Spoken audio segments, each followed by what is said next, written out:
Kisah Cinta Si Sotong, episode keempat. Assalamualaikum warahmatullahi wabarakatuh. Udah ketemu lagi ya sama Sotong? Gak kerasa baru juga kemarin ya? Kita bahas Cinta Sotong episode yang ketiga. Sekarang udah masuk lagi aja ke episode yang keempat.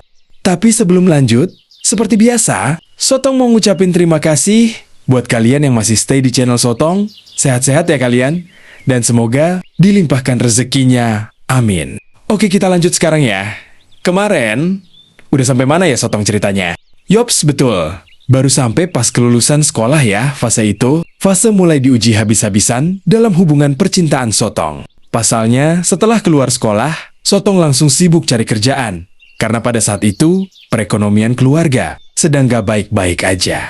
Jadi Sotong langsung melamar kerja. Setiap ada info loker, Sotong langsung gas melamarnya. Pada saat itu, kontekan sama Uci masih tetap aman berlanjut.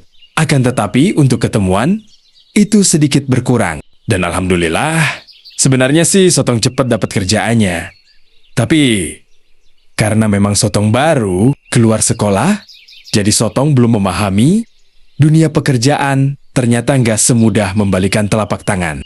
Tapi Sotong selalu mencobanya dulu. Dan alhasil, Sotong jarang bertahan lama. Karena dengan berbagai macam alasan, dari mulai gajinya dikit, jaraknya jauh, dan lain-lain lah pokoknya. Pada waktu itu, Sotong sering pindah-pindah tempat kerja.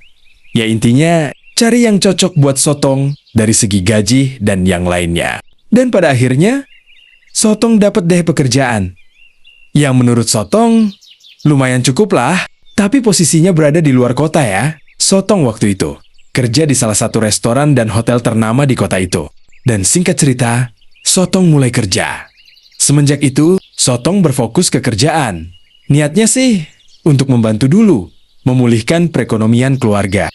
Akan tetapi, untuk kontekan bersama Uci, itu masih berlanjut juga. Cuma agak sedikit berkurang, karena memang kondisi Sotong waktu itu udah kerja. Jadi waktu gak seleluasa kaya, waktu sekolah dulu. Waktu itu, Sotong di bagian tempat bikin minuman ya, kalau kata bahasa gaulnya, jadi bartender gitulah ya. Kerja di restoran dan hotel kayak gitu, emang gak seperti kerja di pabrik atau kantoran ya. Jadi ketika itu, waktu luang Sotong sangat sedikit. Sotong jarang pulang kampung. Tapi untuk kebutuhan keluarga, Sotong selalu kirim tiap bulannya. Termasuk untuk uang jajan Uci setiap bulannya. Sebenarnya Sotong ada liburnya juga. Tapi, mengingat jadwal kerja yang padat, Sotong memutuskan untuk gak pulang kampung. Jadi gini ya, waktu itu pas bagian libur kerja, besoknya harus masuk subuh. Mengingat kampung Sotong cukup jauh. Jadi Sotong memutuskan buat nggak pulang ya. Namun kontekan sama Uci masih aman-aman aja. Uci pun tetap memberi semangat sama Sotong ya. Dibilang kangen, ya pasti kangen dong. Tapi apa boleh buat? Keadaan memaksa kita untuk hubungan jarak jauh. Singkat cerita, setelah Sotong kerja 1 tahun, barulah Sotong pulang kampung. Pada waktu itu, Sotong udah punya cuti ya. Jadi Sotong ada waktu sedikit leluasa di kampungnya. Intinya di tahun kedua Sotong bekerja, Sotong menyempatkan pulang kampung per 3 bulan sekali ya. Itu pun Sotong sekalian ambil cuti 3 hari biar lebih santai di kampungnya. Ketika itu Uci meminta Sotong untuk cepat-cepat menikahinya. Dengan alasan biar Uci bisa nemenin Sotong kerja di perantauan. Tapi Sotong membantahnya dulu dengan alasan Sotong masih pengen fokus memulihkan perekonomian keluarga dulu. Sotong juga berkata, kita masih sangat muda kalau nikah sekarang-sekarang. Secara kita baru lulus sekolah 1 tahun lalu, ya kan? Ketika itu Uci memang sedikit kecewa. Tapi lama-kelamaan, alhamdulillah Uci mengerti akan maksud Sotong.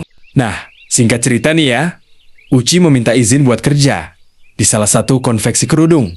Posisinya di luar kota juga. Mungkin Uci jenuh kali ya, karena setiap dia ngajak nikah, Sotong selalu ngulur-ngulur waktu. Dan akhirnya, Sotong pun mengizinkan Uci untuk kerja di konveksi kerudung itu. Awalnya sih, aman-aman aja. Tapi semua berubah menjadi keruh. Semenjak datangnya laki-laki yang bekerja di tempat Uci bekerja. 2 tahun berlalu, Uci pun betah kerja di konveksi itu. Kejanggalan pun terjadi. Pada saat Sotong menelpon Uci, waktu itu, Sotong menelpon malam-malam ya. Tepatnya pas pulang kerja, Sotong ya. Sekitar jam 11 malaman lah ya. Hal yang mengejutkan pun terjadi. Pada saat Sotong menelepon Uci, yang angkat itu suara cowok, dan cowok itu berkata, siapa ini? Malam-malam ganggu orang aja. Sotong pun menjawab, maaf ya, ini dengan siapa? Apa ucinya ada? Tapi cowok itu malah marah-marah. Dia bilang, gua pacarnya. Lu siapa? Ketika dengar itu, Sotong langsung diam tanpa kata. Sampai sini dulu ya ceritanya. Nih Sotong gak kuat nahan tangis. Soalnya keinget lagi masa-masa itu. Nanti Sotong bakal lanjut ceritanya di video berikutnya ya. Jadi pantengin terus channel Sotong ya, biar kalian up to date ketika Sotong upload kisah terbarunya. Sotong pamit undur diri dulu ya. Wassalamualaikum warahmatullahi wabarakatuh.